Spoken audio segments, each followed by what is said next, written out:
All right, y'all. We got to have a very important conversation. So I've been scrolling on Twitter and I came across this video um, of a Chinese factory essentially exposing a luxury brand.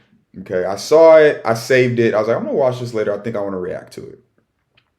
I watched a little bit of it at the time, and I was like, I'm gonna save this. I'm gonna do some more digging.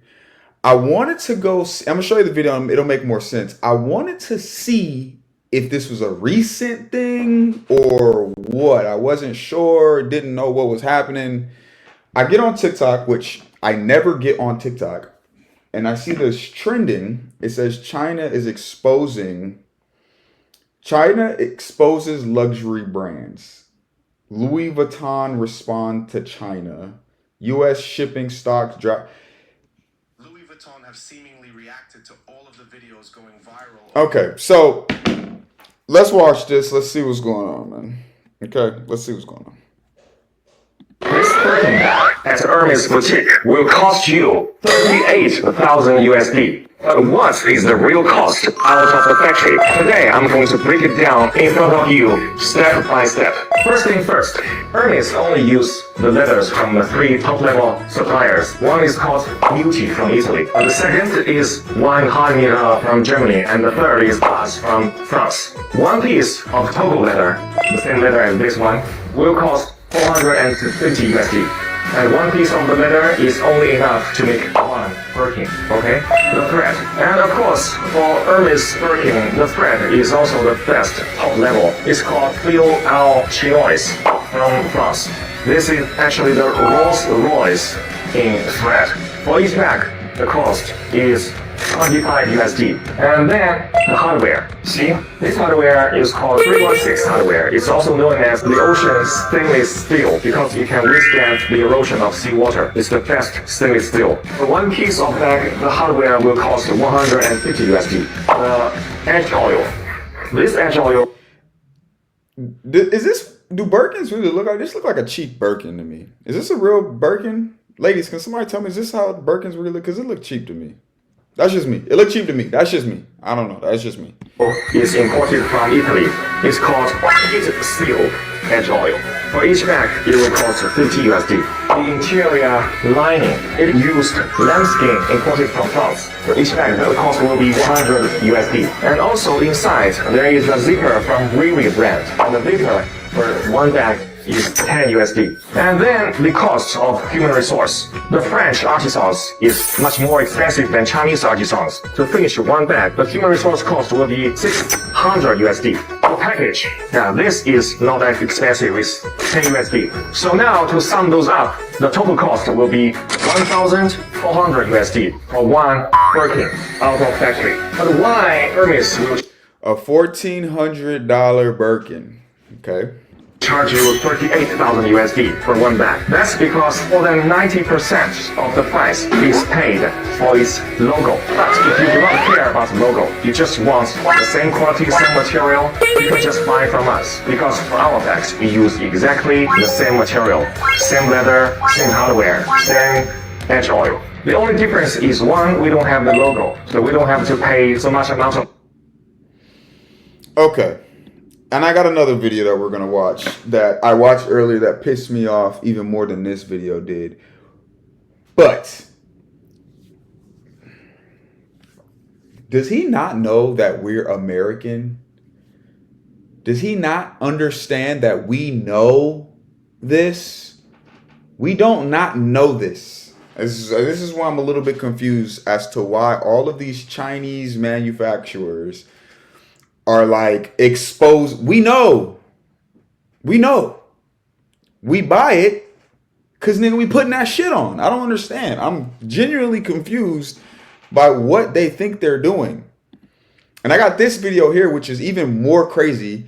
And I'm gonna play this one. It's a minute 23. We're gonna watch this, and then I'm gonna deep dive into why this is so disrespectful. But let's see.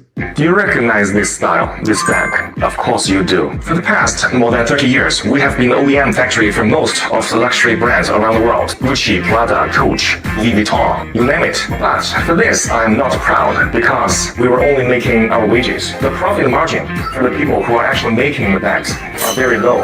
What I'm really proud of is that first, we have the best quality control. Two, we have the best craftsmanship. You know, Chinese craftsmen are always intelligent and diligent. Three, we have the most complete supply chain. We always get what we want, like zippers, accessories of any kind, any color, and leathers immediately. Now, as the USA and its little European brothers are trying to Disrespectful. Disrespectful. Hey, bro, watch your mouth. That's disrespectful, bro. That's disrespectful. Do you hear that arrogance in the tone? It's disrespectful, bro. It's disrespectful. It's disrespectful. His very disrespectful tone. Now, he called European little brother. I don't think he's talking to us, but it was. refuse Chinese goods. Don't you think luxury brands are not trying to move their OEM out of China? Yes, they did, but they failed because the OEM factory is out of China. First of all, we need to move it into the United States. We're moving it out of China into the United States. They don't have good quality control, and they don't have as good craftsmanship. Their workers are either too expensive or too lazy.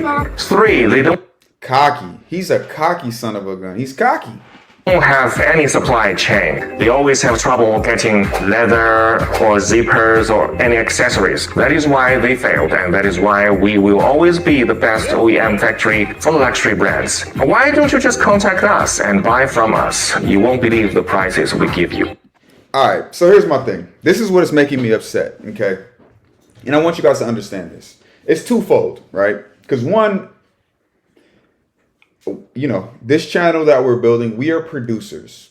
We consume, we play the game, but more than we consume, we produce. Meaning we're always building something. We're the ones always selling. We're the ones going to these guys, right? We're going to them and we're getting it made cheap. And then we're selling it to our counterpoints because we know Americans spend money. That's fine.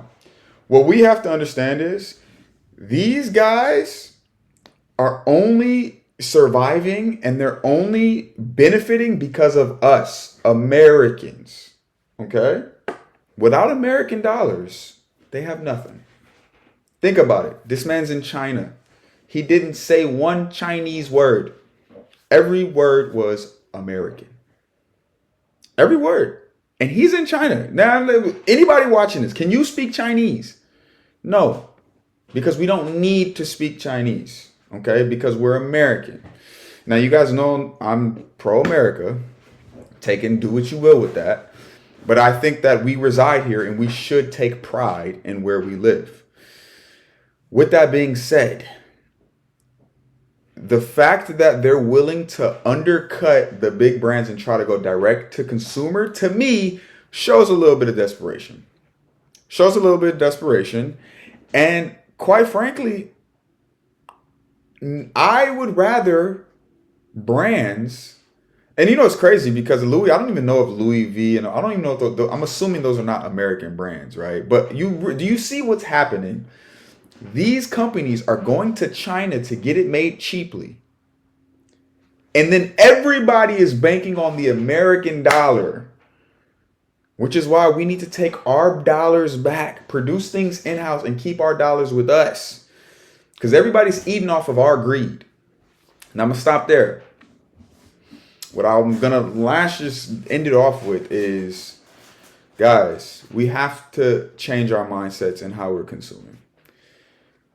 The reason why the U.S. is as strong as it is because we spend that moolah. There's no other country that spends as much as we spend.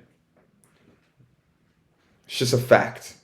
There's no country. China is probably second, but there's no economy like our economy. Americans spend money, bruh.